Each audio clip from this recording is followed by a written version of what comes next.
Olá pessoal, tudo bem com vocês? Prof. Paloma de novo aqui. E no vídeo de hoje a gente vai falar sobre alguns exemplos de leis de Newton. Vale destacar que vai ser alguns exemplos iniciais assim. E depois eu vou disponibilizar uma lista mais complexa para vocês.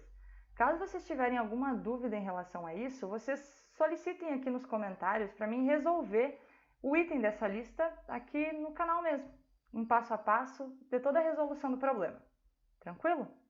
A gente vai fazer retomadas ainda sobre essas partes aqui. Vamos seguindo conforme tem a playlist aí. Vamos lá. Julga as afirmações abaixo.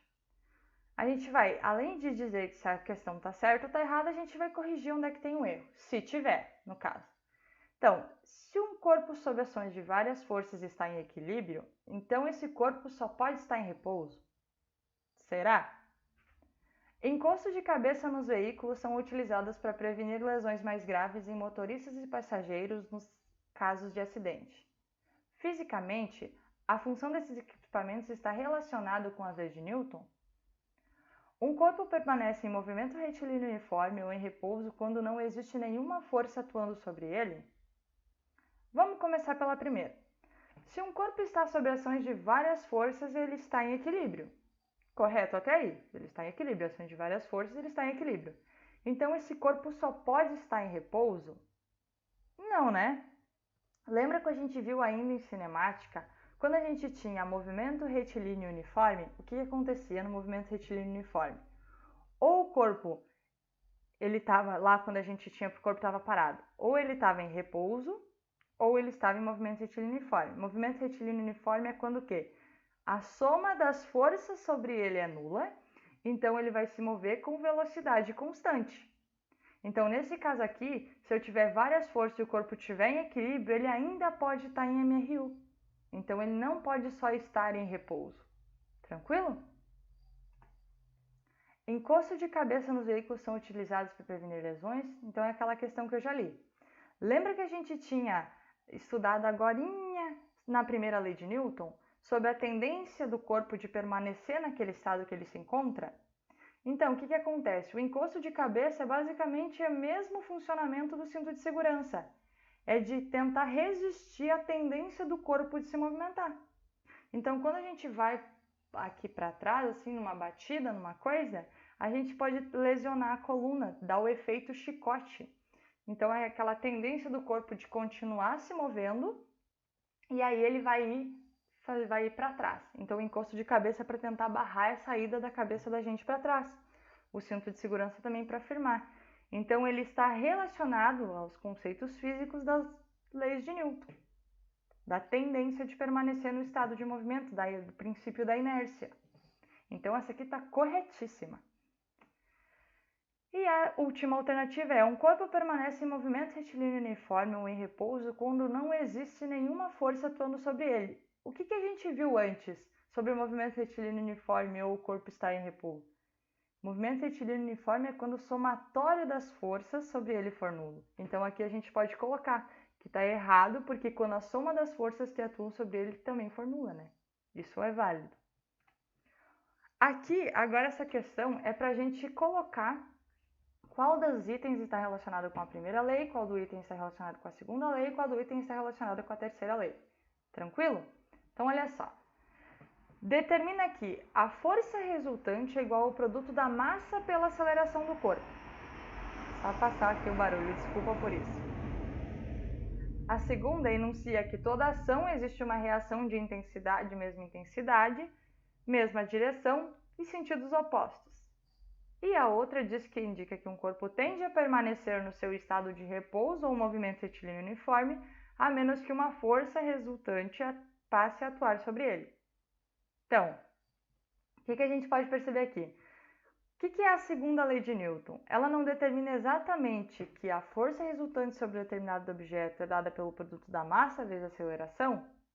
Exatamente. Então, nessa primeira, a gente tem que é relacionada com a segunda lei de Newton. A outra está relacionada com a terceira lei de Newton. E aqui a gente pode acrescentar que a ação e reação elas são simultaneamente, elas ocorrem no mesmo tempo e principalmente em corpos distintos. Tranquilo? E por fim, então, nos restou somente o princípio fundamental da inércia, ou seja, que todo o corpo tende a permanecer nesse estado, no estado que ele se encontrar de repouso ou de movimento, a não ser que uma força resultante altere isso. Tranquilo? Vamos para um exemplo aqui, agora não tanto conceitual. Tem conceito, mas eu estou falando que a gente vai para algo mais calculável. Sobre um corpo de massa igual a 20 kg, atuam duas forças de mesma direção e sentidos opostos que correspondem a 60 N e 20 N. Determine a aceleração em que esse objeto movimenta-se. Ixi, complicou um pouquinho, né? Calma, olha só. Massa igual a 20 kg, então a gente tem a massa do corpo. Mesma direção, então mesma direção, horizontal, vertical, vamos colocar horizontal, só que sentido oposto, então um puxa para a direita e o outro puxa para a esquerda. Então sentidos contrários. Correspondem a 60 newtons e a 20 newtons, então a gente está falando que uma é mais intensa, uma puxa mais para um lado que a outra. Determine a aceleração que ele vai se movimentar. Então, a gente tem aqui, esses aqui são os dados que a gente já tem ali fornecidos pelo problema. O desenho que eu falei, a gente tem a F1 aqui, que ela é mais intensa, e 20 newtons para cá. Então, a força resultante vai ser a F1 menos a F2, porque está no sentido contrário. E aqui, lembra da segunda lei que força resultante é massa pela aceleração? E força ela é uma grandeza vetorial. Força resultante e aceleração, elas vão estar no mesmo sentido. Então, como a força resultante tende a ir para o lado mais forte, digamos assim, então a aceleração também vai ir para cá. Então, vamos lá. Força F1, 60 newtons. Força F2, 20 newtons. 60 menos 20, 40. A gente tem a força resultante aplicada. Só que ele quer saber a aceleração. Então, a gente vai colocar pela segunda lei que a força resultante é os 40 que a gente encontrou, massa é igual a 20 e a aceleração está aqui que a gente quer saber. E a aceleração é 2 metros por segundo.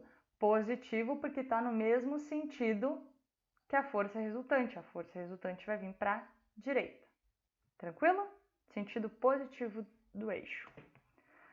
Exemplo 4, então. Uma força horizontal de intensidade 10 newtons é aplicada no bloco A, de 6 kg, então o bloco A é 6 kg, o qual está apoiado sobre um bloco B de 4 kg. Os blocos deslizam sobre um plano horizontal sem atrito, então só tem aquela força externa aqui sendo aplicada. E é para determinar a aceleração do conjunto e a intensidade da força que um bloco exerce sobre o outro.